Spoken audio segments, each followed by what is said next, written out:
마가복음 2장 1절로 12절까지 말씀을 교독으로 읽겠습니다. 수일 후에 예수께서 다시 가버나움에 들어가시니 집에 계시다는 소문이 들린지라 많은 사람이 모여서 문 앞까지도 들어설 자리가 없게 되었는데 예수께서 그들에게 도를 말씀하시더니 사람들이 한 중풍병자를 4사람에게 메어 가지고 예수께로 올세 무리들 때문에 예수께 데려갈 수 없으므로 그 계신 곳에 지붕을 뜯어 구멍을 내고 중풍병자가 누운 상을 달아내리니 예수께서 그들의 믿음을 보시고 중풍병자에게 이르시되 작은 자야 내 죄사함을 받았느니라 하시니 어떤 서기관들이 거기에 앉아서 마음에 생각하기를 이 사람이 어찌 이렇게 말하는가 신성 모독이로다. 오직 하나님 한 분 외에는 누가 능히 죄를 사하겠느냐.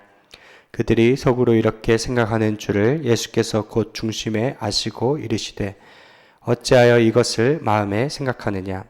중풍병자에게 내 죄사함 받았느니라 하는 말과 일어나 내 상을 가지고 걸어가라 하는 말 중에서 어느 것이 쉽겠느냐. 그러나 인자가 땅에서 죄를 사하는 권세가 있는 줄을 너희로 알게 하려 하노라 하시고 중풍병자에게 말씀하시되 내가 내게 이르노니 일어나 내 상을 가지고 집으로 가라 하시니 그가 일어나 곧 상을 가지고 모든 사람 앞에서 나가거늘 그들이 다 놀라 하나님께 영광을 돌리며 이르되 우리가 이런 일을 도무지 보지 못하였다 하더라. 아멘. 하나님 아버지, 오늘도 하나님의 말씀을 듣습니다. 우리 마음 문을 열고 주님께 나아가오니 우리 말씀의 지혜의 말씀, 계시의 말씀으로 함께하여 주시옵소서. 예수님의 이름으로 기도드리옵나이다. 아멘. 오늘은 지붕을 뜯는 믿음, 지붕을 뜯는 믿음이라는 제목으로 말씀의 은혜를 나누기 원합니다. 조선 구한말에 애니 베어드 선교사님이란 분이 계신데 한국에 와서 직접 겪은 이야기를 따라 예수 따라가네라는 책에서 이렇게 간증을 합니다. 이제 선교사님이 그때 당시 12살 된 어린 신부를 만났다고 합니다. 왜 12살에 시집을 갔느냐? 부모에 의해서 이제 팔려가게 되었고 2살 어린 연하 남편을 만나서 몇 년간 잘 살다가 딸도 낳고 잘 살았다고 해요. 그런데 그만 어느 날 그 어린 남편이 병으로 죽게 되었다고 합니다. 그리고 그녀는 이제 술주정뱅이 남편에게 팔려가게 되었다고 해요. 부모님이 이제 돈을 또 받고 판 거죠. 얼마 후에 딸아이가요, 천연두로 죽게 되었고요. 그 술주정뱅이 남편의 그 술주정은 날로 더 심해져 가는 것입니다. 그래서 이 여인은 살아갈 의미가 없게 되고 망연자실하며 하루하루 죽지 못해서 살아갔다고 해요. 그 당시 동네마다 무당이 아주 활개를 치며 사람들을 현혹하던데 그녀도 역시 무당에게 빠져서 귀신에게 절하며 아주 잿빛 같은 인생을 살아갔던 거죠. 그런데 하루는 선교사님이 전해주시는 말씀을 듣고 하나님을 만나게 됩니다. 죽지 못해 살던 인생이 이제 복음으로 온전히 변화되고요. 예배당에서 찬양하며 기도하는데 마음에 천국이 임하더라. 참된 평화가 임하더라. 그렇게 간증을 했습니다. 기도와 복음의 능력으로 그 술주정뱅이 남편이 온전히 변화되었던 거예요. 그리고 그녀는 많은 사람들에게 복음을 증거하고 돌이키는 전도자가 되었다는 이야기가 초기 기독교 애니 베어드 선교사님의 책에 기록되어 있습니다. 맞습니다. 여러분, 복음은요, 이 복음이 들어가는 곳마다 병든 자가 치유되고 마음이 상처난 자가 회복이 되고요. 심지어 죽었다가 살아나는, 다 죽은 사람도 회복이 되는 부활의 역사가 있는 거죠. 그렇다면 우리가 어떻게 하면 생명과 부활의 역사를 체험하며 신앙생활을 할 수 있을까요? 오늘 본문을 통해 우리가 살펴보기 원합니다. 첫 번째로 불가능에 도전하는 신앙이 되라 하는 거예요. 오늘 본문에 뇌경색이에요. 사지가 마비되고 손가락 하나 까딱할 수 없는 한 병자가 나오는데 그 중풍병자를 고치기 위해 네 사람이 그를 둘러매고 예수님께 나옵니다. 한 사람을 고치기 위해 많은 사람의 수고와 노력과 헌신이 있었다는 거죠. 그들은 건성으로 일한 게 아닙니다. 마음을 다하여, 뜻을 다하여, 힘을 다하여 온 마음으로 그 일을 했던 거예요. 한 사람 살리기 위해서. 무엇이 그들의 최선을 증명하는가? 예수님 계신 집에 딱 왔는데요. 사람이 많아서 문 앞까지도 발 디딜 틈이 없어요. 그때 이 사람들은 길 위에 서 있게 됩니다. 그냥 돌아갈까? 포기할까? 근데 이 사람들이 어떻게 하느냐? 중풍병자 한 사람 살리기 위해서 번뜩이는 아이디어가 샘솟는 거예요. 문으로 안 되면 지붕으로 가보자. 지붕에 가서 천정을 뚫어버리자. 발상의 전환이죠. 왜요? 중풍병 걸린 한 친구를 사랑하니까. 불가능을 가능케 하는 아이디어가 영혼 사랑하는 마음 가운데 생기는 거예요. 이 친구를 위해 어떠한 대가도 치르겠다 하는 희생이 되는 것입니다. 만약 집주인이 지붕을 수리해 달라고 하면 주머니에 있는 돈을 다 털어줘서 배상할 용의도 있는 것이고, 말씀을 듣는 사람들에 의해서 욕을 받는다고 하면 그 욕을 받을 각오로 이 일을 한 것입니다. 1%의 희망만 있다면 거기에 모든 것을 쏟겠다 하는 마음이 있었던 거죠. 여러분, 이처럼 집중하면 창의성이 열리게 됩니다. 본질에 집중할 때 창의성의 그 문들이 활짝 열리는 거예요. 하나님을 만나고 하나님 나라에 대한 꿈을 꾸시길 바랍니다. 그러면 창의적인 삶을 살게 돼요. 어떻게든 이 시대 가운데 하나님 나라를 세워보겠다 결심하는 자에게 보이지 않던 길이 보이고요. 열리지 않던 길이 열리게 되어 있습니다. 막힌 길을 뚫는 그런 패스파인더의 삶을 살게 되는 거죠. 저는 지난 주 중에 한국교회 섬김의 날이라고 사랑의 교회에서 하는 세미나를 다녀왔습니다. 오정현 목사님에 대해서 참 새롭게 안 것들이 많았는데, 오정현 목사님 참 그동안 살아오면서 한계가 많은 삶을 살았지만 하나님 은혜로 그 한계를 돌파하는 삶을 살았다고 간증을 하시더라고요. 아버지가 어릴 때 부산에서 가장 가난한 달동네에 교회를 개척했대요. 초등학교 들어갈 때요, 너무 못 먹어서 황달이 온 거예요. 6개월간 초등학교를 못 갔다고 합니다. 아버지가 어릴 때 이 아들에게 새벽 기도의 사람 만들려고 교회 종을 치도록 했는데, 옛날에 4시에 초종을 치고, 두 번째 종을 4시 반에 치고 했잖아요. 초종을 아버지 목사님이 치고, 두 번째 종을 꼭 치게 했대요. 어느 날 하루는 너무 피곤해서 초종 듣고 그냥 깜빡 잠이 들었대요. 그랬더니 아버지가 그 아들을 종탑에 묶어버렸다고 합니다.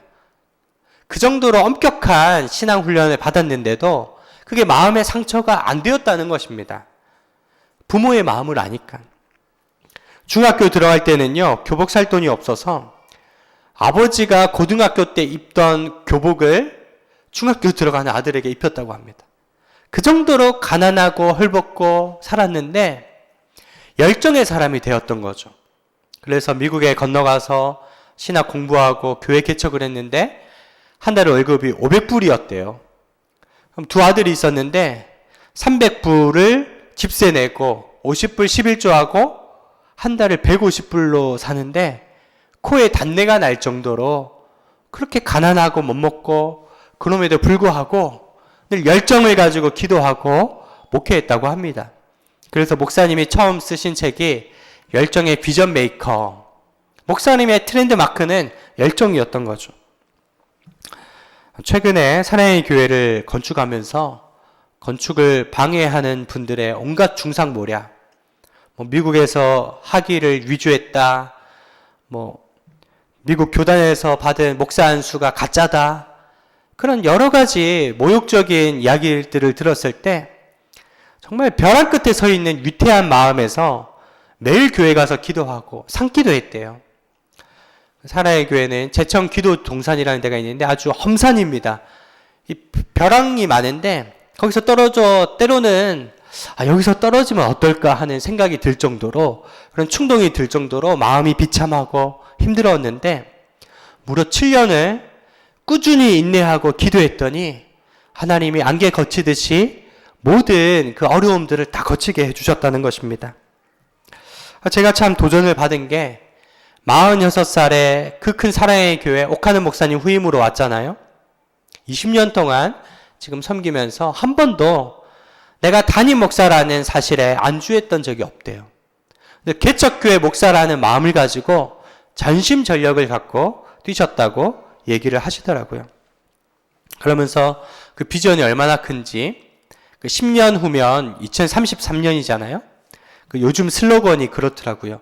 주여 2033년까지 대한민국이 50% 복음화를 이루어주소서, 그렇게 기도하고 달려나가시더라고요.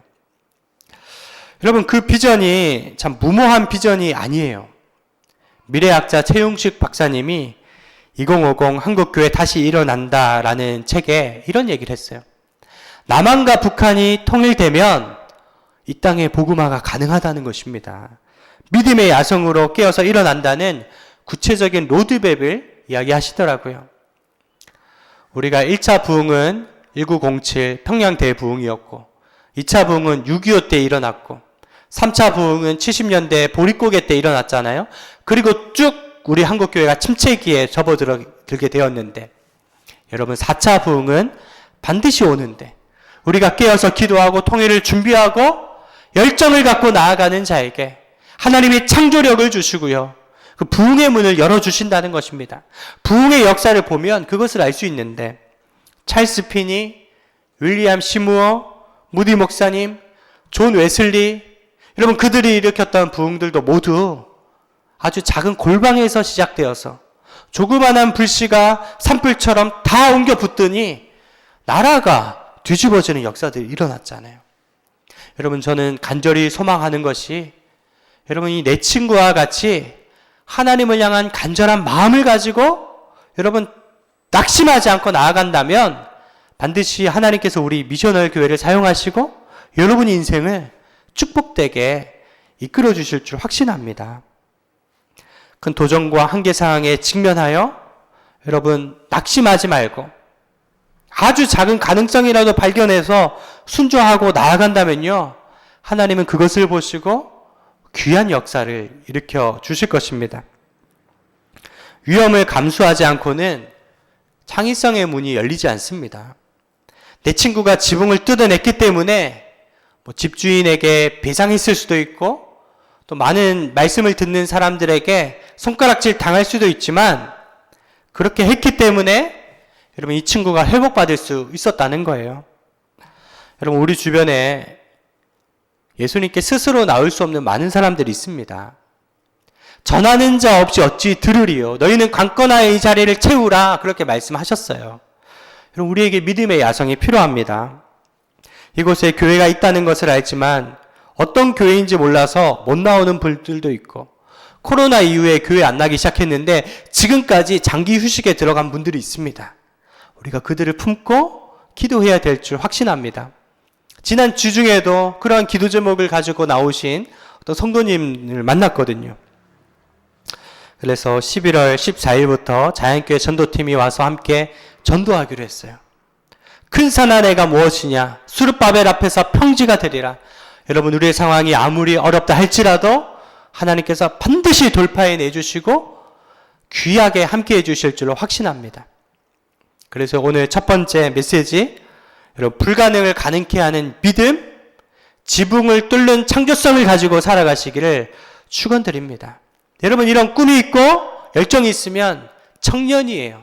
이게 없으면 노인인 거죠. 두 번째 메시지, 여러분 내 힘으로만은 안 돼요. 두 번째 메시지는 의존하는 신앙, 예수님께 의존하는 신앙이 필요한 것입니다. 5절 말씀 같이 한번 읽어볼까요? 5절 시작. 예수께서 그들의 믿음을 보시고 중풍병자에게 이르시되 작은 자야 내 죄사함을 받았느니라 하시니. 예수님이 중풍병자를 고치시는데 어떻게 하시죠? 예수님의 전능한 능력은요, 말 한마디면 되는 일이에요. 병 나아라 하면은 병 나을 수 있습니다. 그런데 굳이 예수님은 죄사함을 선포하세요. 왜 그렇게 하셨을까? 원인 무효라는 말이 있습니다. 어떤 현상을 해결하기 위해 그 문제의 원인, 근본을 해결한다는 뜻입니다. 예수님은 병의 근본 원인인 죄를 사해 주심으로써 그의 병을 치유해 주신 것입니다. 도스토예프스키가 죄와 벌이라는 글을 썼죠. 여러분, 그 제목이 정말 맞아요. 죄에는 벌이 있습니다. 요즘 세상 사람들이 죄의 짐에 짓눌려서 정신병이 얼마나 많고 마음이 얼마나 불안해하고 자살 충동을 얼마나 많은 사람들이 느끼고 살아갑니까? 그런데 오늘 이 중풍병자는 얼마나 큰 죄를 지었길래 온몸이 사지가 마비되는 그런 병 가운데 있었습니까? 성경에 예수님께서 죄 때문에 병에 걸려서 너희가 다시는 죄를 짓지 말라 이런 말씀들이 있잖아요. 근데 가만히 생각해 보면 이 사람이 병에 걸린 게 복이에요. 왜 그렇느냐? 병에 안 걸리고 끝까지 죄 지었으면 지옥입니다. 병에 걸렸기 때문에 예수님을 만날 수 있었고 예수님이 영혼 구원을 선물로 주셨기 때문에 복 중에 복인 것입니다.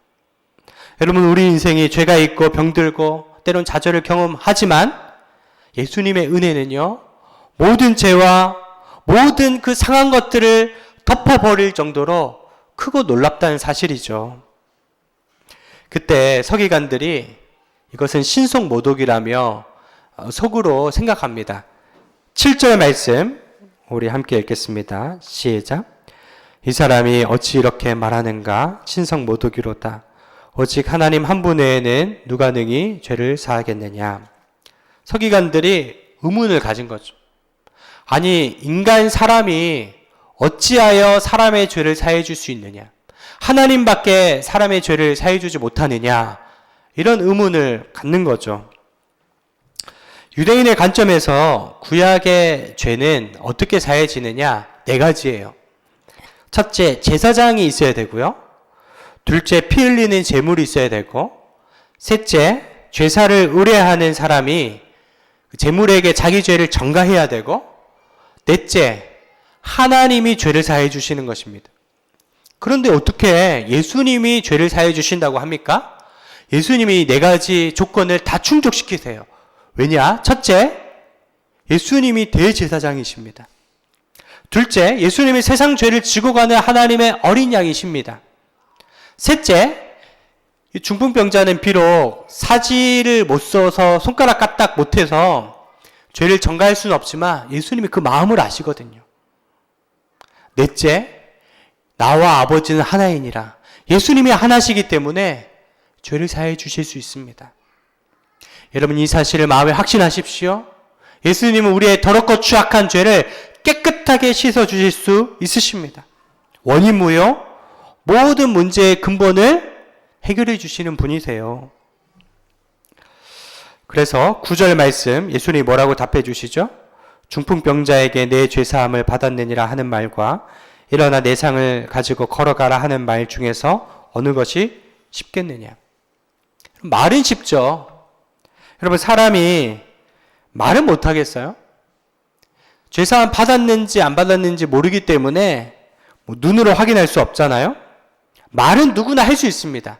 진짜 어려운 것은 정말 그 사람의 죄를 사해 주시는 것인데 예수님은 그런 능력이 있으세요. 여러분, 이 사람의 죄를 사하시는 것이 예수님의 사명이기 때문에 이렇게 표현하신 겁니다. 예수님이 이 땅에 오신 것은 우리의 죄를 동이서에서 먼 것처럼 멀리 떠나게 하시고 정결한 옷을 입고 서게 하시는, 예수님도 자기 생명을 내어주셔야 우리 죄를 사하실 수 있는데 그렇게 하셨다는 거예요. 이것이 복음입니다. 예수님이 이 땅에 왜 오셨습니까? 우리 현상적 필요를 채워주기 위해 오신 게 아니에요. 근본적 필요를 채우러 오셨어요.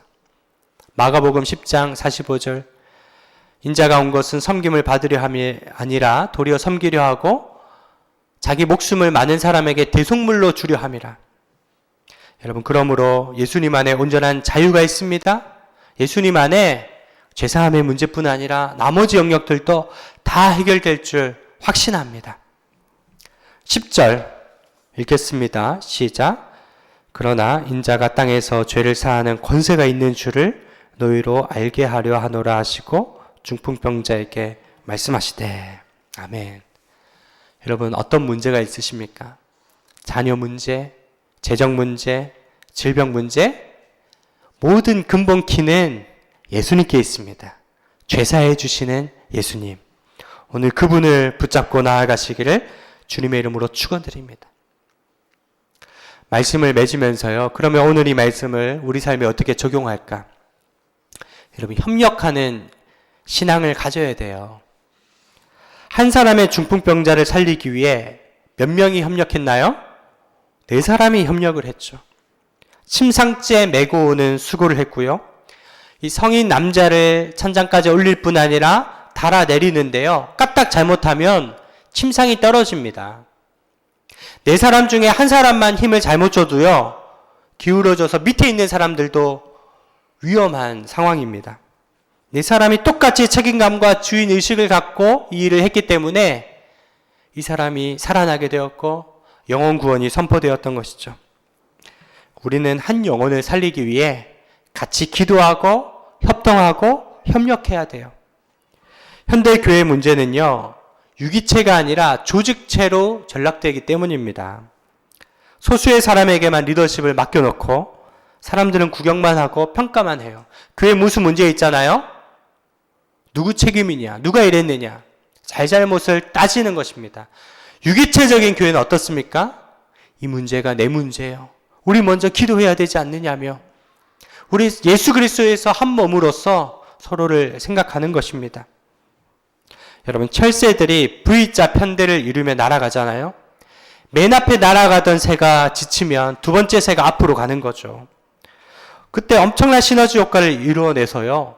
20% 에너지 절감 효과가 있을 뿐 아니라 한 마리도 낙오하지 않고 끝까지 간다는 것입니다. 여러분, 교회는 큰 자가 없고 작은 자가 없고요.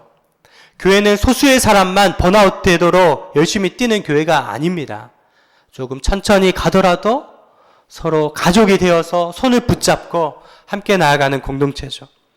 우리 모두 최종 종착지인 천국에 이를 때까지 승리의 면류관을 향해서 한 걸음 한 걸음 함께 달려나가는, 내 친구와 같이 죽어가는 영혼을 살리는 그러한 우리 교우들이 되시기를 주님의 이름으로 축원드립니다. 기도하겠습니다. 하나님 아버지, 우리 앞에 놓인 많은 한계들 앞에 저희들 낙심하지 않게 하소서. 함께 울고 함께 웃으며 함께 손잡고 나아가는 저희 교회 되기를 원합니다. 특히 저희들이 마지막 때에 피곤하여 손을 늘어뜨리지 않게 해주시고 기도의 손을 날마다 들게 하시고 섬김의 손을 들게 하시고 정말 하나님이 기쁘시게 해드리는 교회를 세울 수 있도록 주여 붙들어 사용하여 주시옵소서. 성령으로 세를 행하실 하나님께 감사드리오며 예수님의 이름으로 기도드리옵나이다.